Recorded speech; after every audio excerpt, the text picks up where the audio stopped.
Les amis, aujourd'hui nouvelle vidéo Mercato AC Milan. On va parler de plein de thèmes différents comme Camarda, Ardon, Jachari, oui je vous ai sorti ma liste de courses, de Selemakers, de Samuel Ricci, des paroles de Iglitar et concernant Modric, Leao, Théo Hernandez, Mike Maignan et Ruben Loftus-Cheek. Ça commence tout de suite. Déjà avant de commencer, je me présente pour ceux qui me connaissent pas. Diable masqué, supporter de l'AC Milan. Je fais des vidéos réaction au match quand il y en a. Je fais des vidéos réaction aux news de Mercato de l'AC Milan, des news de l'AC Milan en général concernant la direction, etc. de tout ce qui concerne le monde du football de l'AC Milan. Donc voilà, n'hésitez pas à me rejoindre si vous êtes fan de l'AC Milan et même si vous êtes fan du football en général, vous êtes toujours les bienvenus. Commençons tout de suite sur la news de Mercato, comme quoi Camarda, Francesco Camarda, notre pépite, devrait signer à Lecce du coup avec un prêt avec option d'achat. Vous allez me dire, mais pourquoi tu réagis comme ça? Tu devrais être énervé. Au début, j'étais aussi dans la même situation que vous. Je me suis dit, j'ai pas compris pourquoi Milan proposait Camarda en prêt avec option d'achat, mais avec une option de contre-achat. Donc je me suis dit, mais c'est bizarre ça. Comment ça on leur laisse l'opportunité de pouvoir acheter Camarda en étant presque sûr que Camarda va faire du bon boulot à Lecce. Mais en fait, moi j'ai compris la stratégie. La stratégie consiste au lieu de faire un prêt sec où le joueur se retrouve en prêt à Lecce, bah en fait Lecce n'aura pas tellement d'intérêt à faire jouer Camarda parce qu'il sera seulement en prêt et peu importe s'il fait bien ou mal à Lecce, bah de toute façon à la fin de la saison il retournera dans son club d'appartenance. Du coup l'intérêt c'est de faire gagner le club qui accueille en prêt le joueur et du coup de proposer une option d'achat, admettons à 5 millions d'euros. Sauf que vu qu'il y a l'option de contre-achat de l'AC Milan, admettons à 7 millions d'euros, ça fera gagner 2 millions d'euros à Lecce. On peut se dire 2 millions d'euros c'est rien du tout, mais pour un club comme Lecce, c'est une vraie opportunité. Du coup, ils auront vraiment un intérêt supplémentaire de faire jouer Camarda.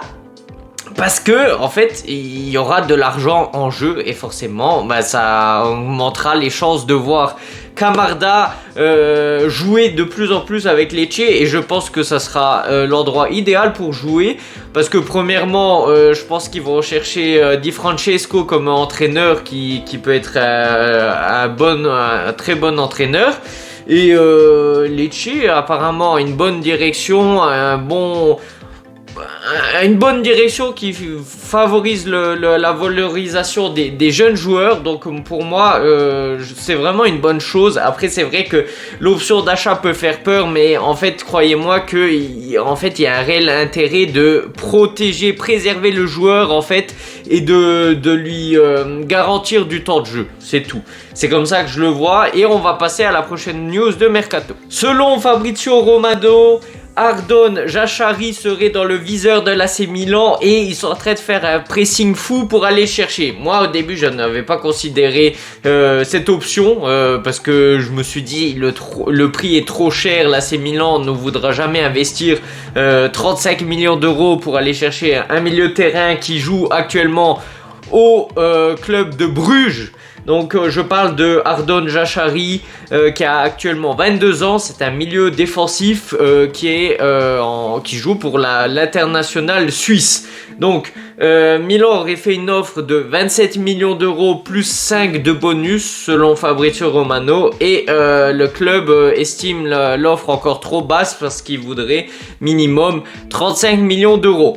Donc je connais pas trop ce joueur, je peux pas faire genre l'expert du Mercato, le directeur sportif de l'AC Milan. Non, je ne connaissais pas le joueur, j'en ai jamais entendu parler.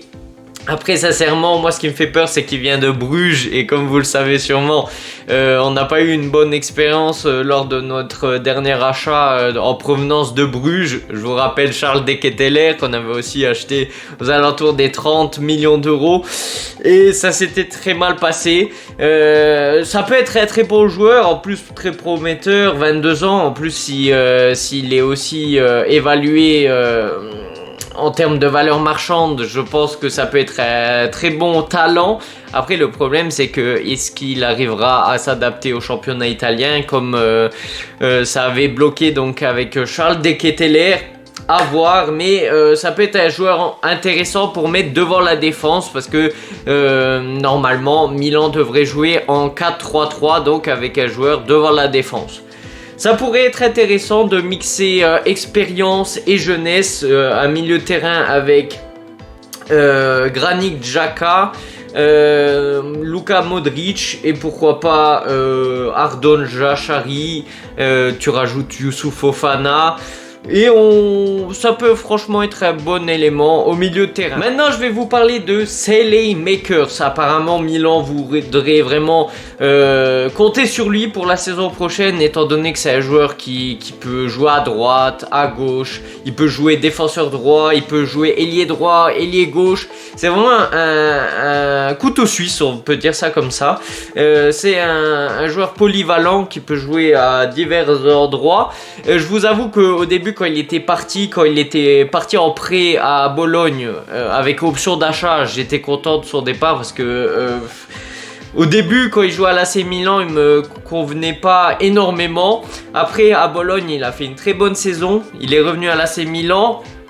La saison dernière, en début de saison, durant l'été, il y a Fonseca qui voulait garder Alexis Saelemaekers en disant que oui, tout entraîneur voudrait garder un joueur aussi utile que Saelemaekers. Et 2 semaines plus tard, il avait été mis en prêt à l'AS Roma. Et encore une fois, il a fait une très bonne saison à l'AS Roma et il reviendrait donc de près de l'AS Roma. Et Allegri voulait un peu évaluer, voir si on pouvait le garder, si c'était un joueur intéressant pour l'équipe.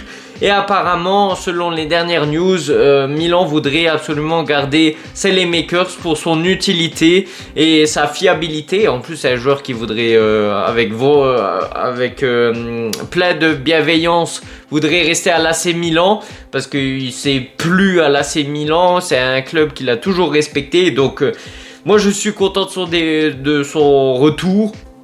Même si au début quand il était parti de l'AC Milan j'étais content parce que pour moi c'était pas un joueur fiable, mais en fait il a gagné en expérience, en maturité entre temps et moi franchement je l'accepte avec plaisir. Il peut faire la doublure de Pulisic à droite, de Leao à gauche, donc un joueur aussi utile, il faut le garder. Toujours selon Fabrizio Romano, c'est notre référence sur cette chaîne YouTube. On est bien utilisé de ces news parce que pour moi c'est un des meilleurs journalistes au monde concernant le monde du football.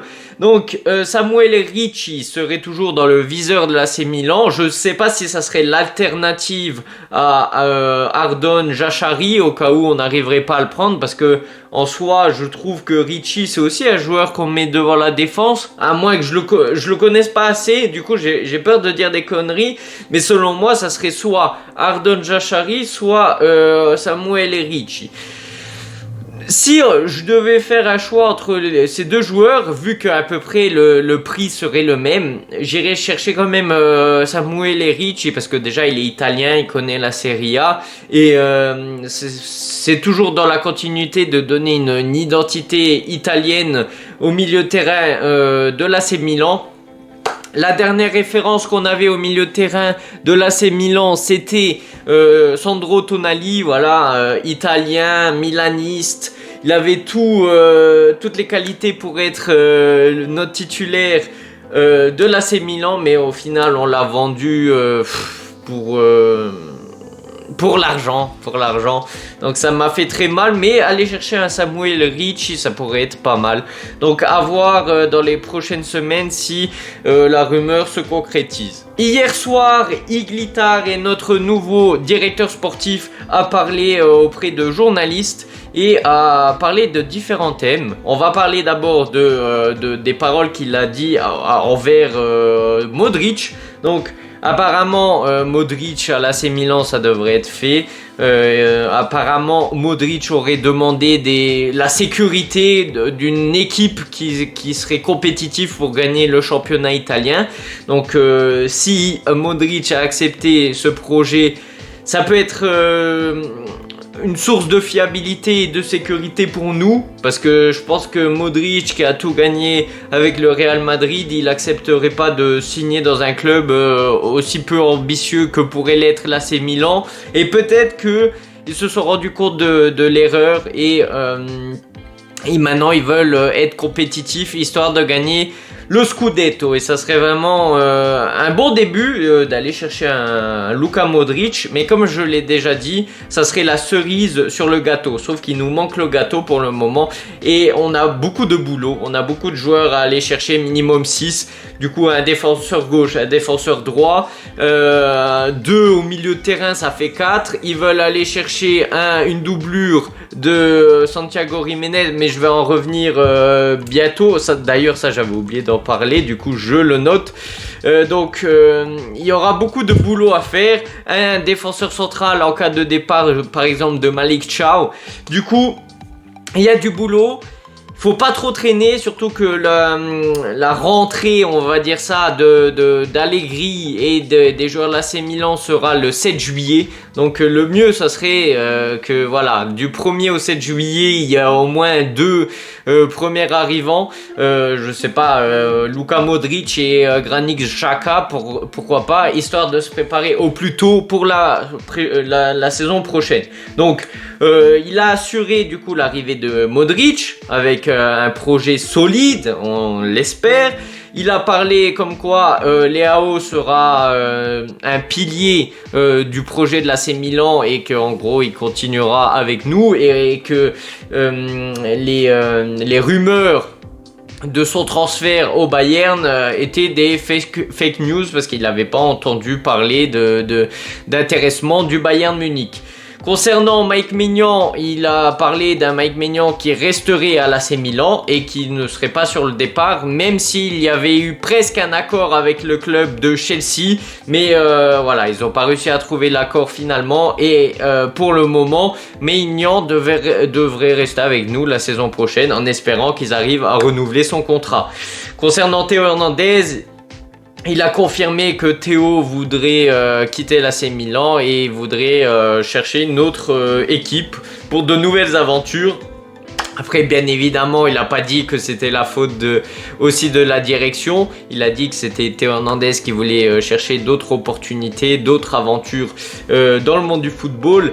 Mais on le sait très bien aussi que la direction n'a pas favorisé le départ, la permanence de Théo Hernandez au sein de l'AC Milan. Et pour rappeler, moi je suis quand même triste du départ de Théo Hernandez, parce que ça reste quand même un joueur de très gros calibre, et ça c'est vraiment dommage de ne pas avoir réussi à le convaincre à rester. Mais c'est vrai qu'il nous a aussi pas mal manqué de respect ces dernières années, et que voilà, malheureusement l'histoire se finira du coup en Arabie Saoudite. Concernant Jiménez aussi, il a parlé d'une attaque avec 2 attaquants, du coup avec Santiago Jiménez qui serait titulaire, qui pourrait s'alterner donc avec un autre numéro 9 plus au style de Olivier Giroud, du coup plus un numéro 9 de surface de réparation, renard des surfaces.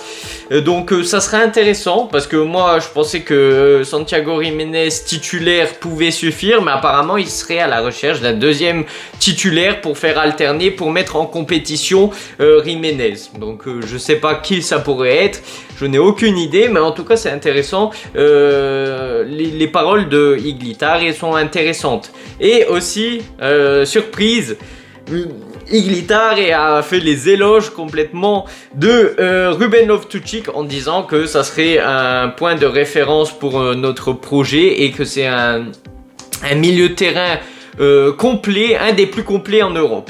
Donc apparemment on devrait rester, il devrait rester à l'AC Milan, donc c'est étonnant. parce que nous on pensait plutôt qu'il serait sur le départ. Il y a la Lazio qui était intéressée par le joueur, mais apparemment l'AC Milan serait en train de compter sur lui pour le projet de l'AC Milan. C'est étonnant, étant donné qu'il s'est beaucoup blessé. Bon, c'est vrai que sa première saison était incroyable. Il avait mis plus de 10 buts. Il avait proposé plein de passes décisives à ses coéquipiers. Mais sa deuxième saison avec l'AC Milan était un désastre total. Pas en termes de jeu, mais parce qu'en fait, on l'a même pas pu le voir jouer parce qu'il était presque tout le temps blessé. Mais c'est vraiment, du coup, en termes de continuité, parce qu'il n'arrêtait pas de se blesser, on n'arrivait pas à le voir jouer et on n'arrivait pas à le revoir en forme. Donc c'est ça qui m'inquiétait surtout.